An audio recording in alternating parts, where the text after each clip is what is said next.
In order to make a document appear professional, we often add a cover page. What I've done is open a document called Decorating, and I'd like to save it with the file name Brochure. I'll press the function key F12, which is the shortcut key for Save As. And I'm going to save this file on my desktop and simply call it Brochure.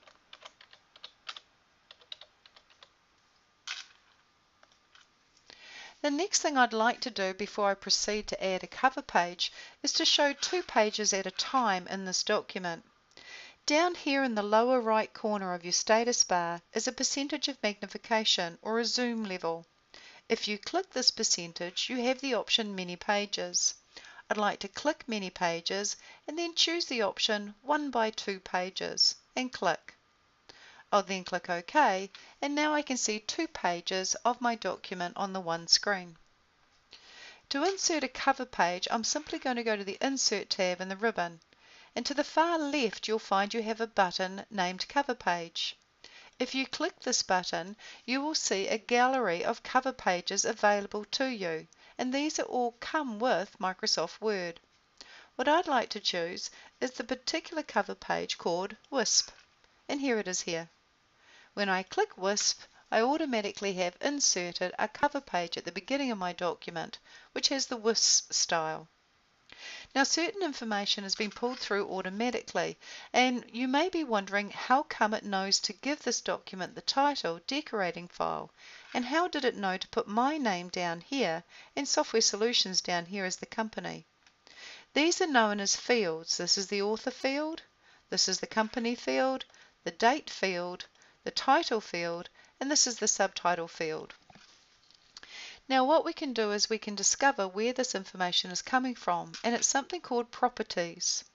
If you click on File in the ribbon, you will find the option Properties out to the right here.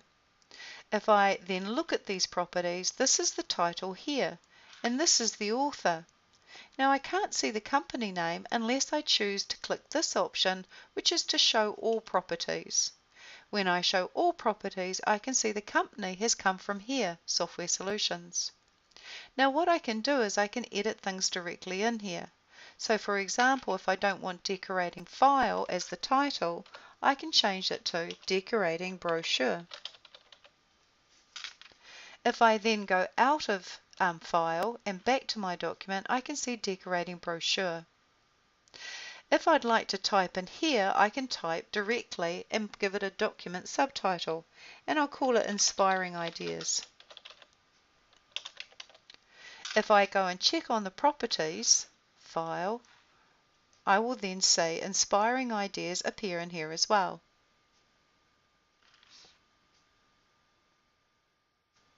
And I'm just looking for it here. If I go into Properties and Advanced Properties, I can see Inspiring Ideas appear as subject, but I'm not seeing it here. If I go OK and click here, I could type it in here, but I can just as easily see it in Properties and in Advanced Properties appearing here. So we have the title, the subject, the author, and Software Solutions. And I'll go OK and out of File. Now if I want to enter a date, I can click on Date, I can hit this drop down and I can choose a date. Or I could just overtype and put 2017. And now I have a date showing, the 1st of the 1st, 2017. I can also click on this particular field tab at the top here and press Delete if I don't want to see a particular field. So the cover page contains fields. Some of them automatically populate from the document properties. You can edit the properties or you can edit the document and it will go back to the properties, and some of them you can even delete if you don't want them. Now if I was to modify this cover page, I could perhaps go to Design and I could perhaps change the theme. I could perhaps go to a different color, perhaps organic. Now what I want to do is I want to save the changes I've made to this cover page back to the cover page gallery. I'm going to click in front of Decorating and I'm going to press Ctrl-Shift-Home, which selects from Decorating upwards. I'll then go to Themes and I'll save this I'll go to Insert, Cover Page, and I'll save the selection to the cover page gallery. If I then give it a name, brochure cover, it will be saved in the cover pages gallery in the general category into the file called buildingblocks.x, and you have the choice of saving it to the file normal.m. So you have two possible locations that you could save your cover page to, but I'll leave it on building blocks. I'll then click OK, and should I ever create a new document and wish to insert that cover page, I can simply go to the Insert tab in the ribbon, click the drop down on cover page, and if I scroll right to the bottom, any cover pages I've created will be shown here.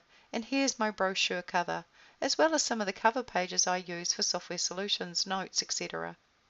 So you can insert a cover page, update the fields, make some modifications of any sort, perhaps add your logo, and then you can select it and you can save that selection back to the cover page gallery.